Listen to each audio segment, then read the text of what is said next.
কত রাজা, কত বাদশাহ, কত শাহানশাহ, আমির, ওমর এই পৃথিবীর জমিনে ছিল, যাদের ঘর বাড়িগুলা কত সুন্দর ছিল, যাদের বিল্ডিং ইমারত কত মজবুত ছিল, যাদের ধমকে জমিন থরথর করে কাঁপত, আজকে তাদের কবরের উপরে গরু ছাগলে ঘাস খায়, কবর থেকে তাদের খেদাইবার শক্তি নাই।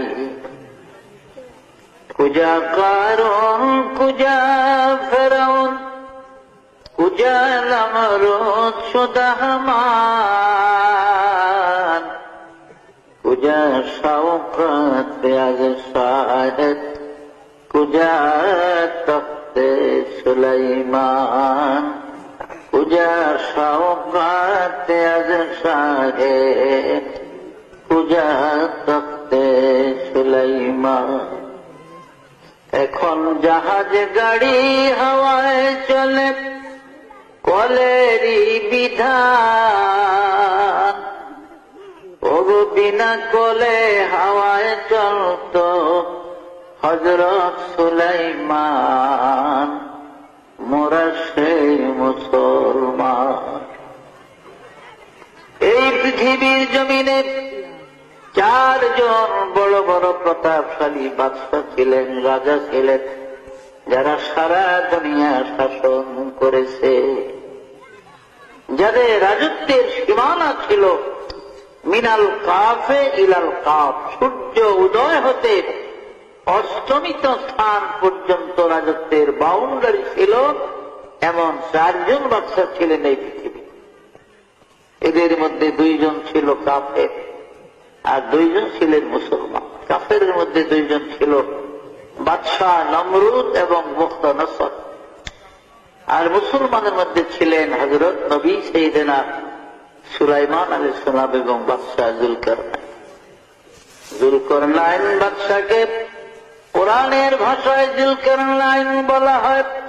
কিতাবের মধ্যে তার নাম হলো ইস্কান্দার জুলকারনাইন, তৌরাত কিতাবে তার নাম হলো কোরেশ, ইনজিল কিতাবে তার নাম সাইরাস, আর ইংরেজরা তাকে আলেকজান্ডার বলতো। এই বাদশাহ জুলকারনাইন এই পৃথিবীর জমিনে তিনি 1600 বছর হায়াত পেয়েছিলেন। কয়শো বছর? 1600 বছর।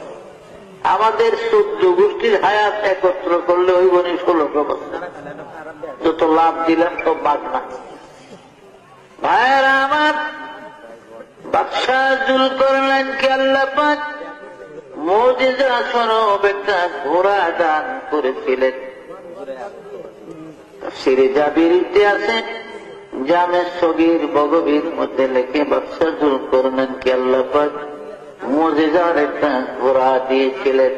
এই ঘোড়াটার এত স্পিরিট, এত পাওয়ার ছিল জুলকারনাইন, এই ঘোড়ায় চড়ে পৃথিবীটা জীবনে 2 বার ভ্রমণ করেছে।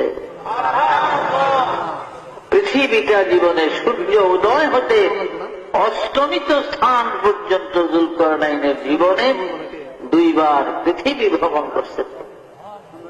ঘোড়াটার এত স্পিড, এত পাওয়ার ছিল, এত দ্রুত গতিতে চলত জুলকারনাইনের ঘোড়া। যখন তিনি ঘোড়ায় চড়ে পৃথিবী ভ্রমণের জন্য ঘোড়াকে চাবুক মারতেন, আঘাত করতেন, তার ঘোড়াটা এক এক কদমে 12,000 মাইল করে চলত। জেরুজালেম শহর থেকে, অর্থাৎ বাইতুল মুকাদ্দাস থেকে, বাইতুল মুকাদ্দাসের আরবিতে 3টা নাম, বাইতুল মুকাদ্দাস, বাইতুল মাকদাস, বাইতুল কুদস, এই 3 নামে ব্যবহার। আর ইংরেজিতে বলা হয় জেরুজালেম। ইহুদিরা ইব্রানি ভাষায় তারা ওর সেলিম বলে জেরুজালেম। 5টা নাম হল। এই বাইতুল মুকাদ্দাস বা জেরুজালেম শহর থেকে 9 মাইল উত্তর দিকে গেলে একটা মহকুমা শহর, ইংরেজিতে আলেকজান্ডারিয়া সিটি বলা হয়, আরবিতে মদিনাতুল ইস্কান্দারিয়া বলে।